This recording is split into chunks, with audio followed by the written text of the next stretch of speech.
Hi, welcome to Body Logic Health. What we're going to do today is have a little look at sciatic pain.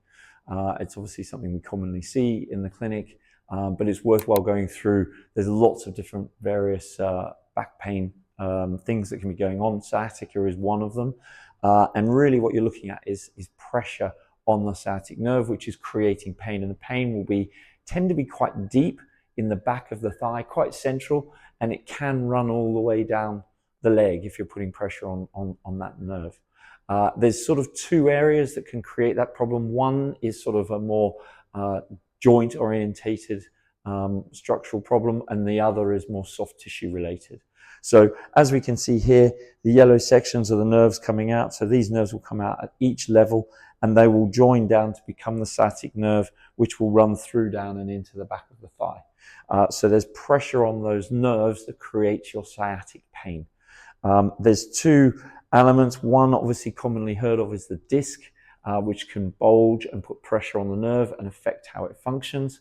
And if we think of the nerve like a hose pipe, and it's got information going in both directions, if we stretch the hose pipe, it'll affect the flow of that information. If we compress the hose pipe at one point, it will affect the information, and that can set off your pain.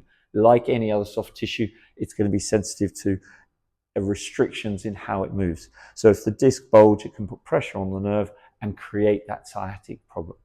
Other areas that can create the problem, you can see here that we're going in between these bones. So if you get any extra bone growth, or the disc narrows and compresses those bones closer together, it can narrow that space, and that's more structural, joint driven problem, which can cause that compression of the nerve as well.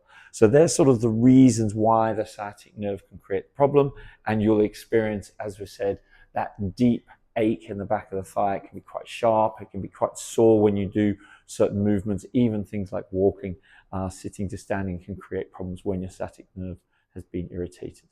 Okay, so what we'd like to look at now is what can we do to try and help with sciatic pain. Obviously, in that very early acute phase, the major thing is that we're taking pressure off the nerve to calm the pain down and improve your movement and day-to-day function again. So from a physiotherapy perspective, it's really important that we assess and make sure we understand what's causing your problem so that we can treat appropriately. We need to know if it's the disc. We need to know if the vertebrae height has narrowed. We need to know if there's something else that's putting pressure through the nerve so that we can get that movement going.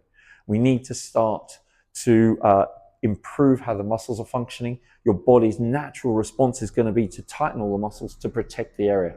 That decreases movement, which can create more problems, and that's where our ongoing chronic back problems can start to build up.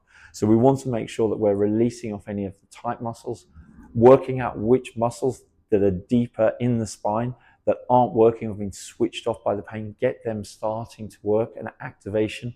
A lot of these exercises will be very low level, simple movements to try and help stabilize the area again, so that we can take pressure off the disc or the joint that's creating the problem onto the nerve.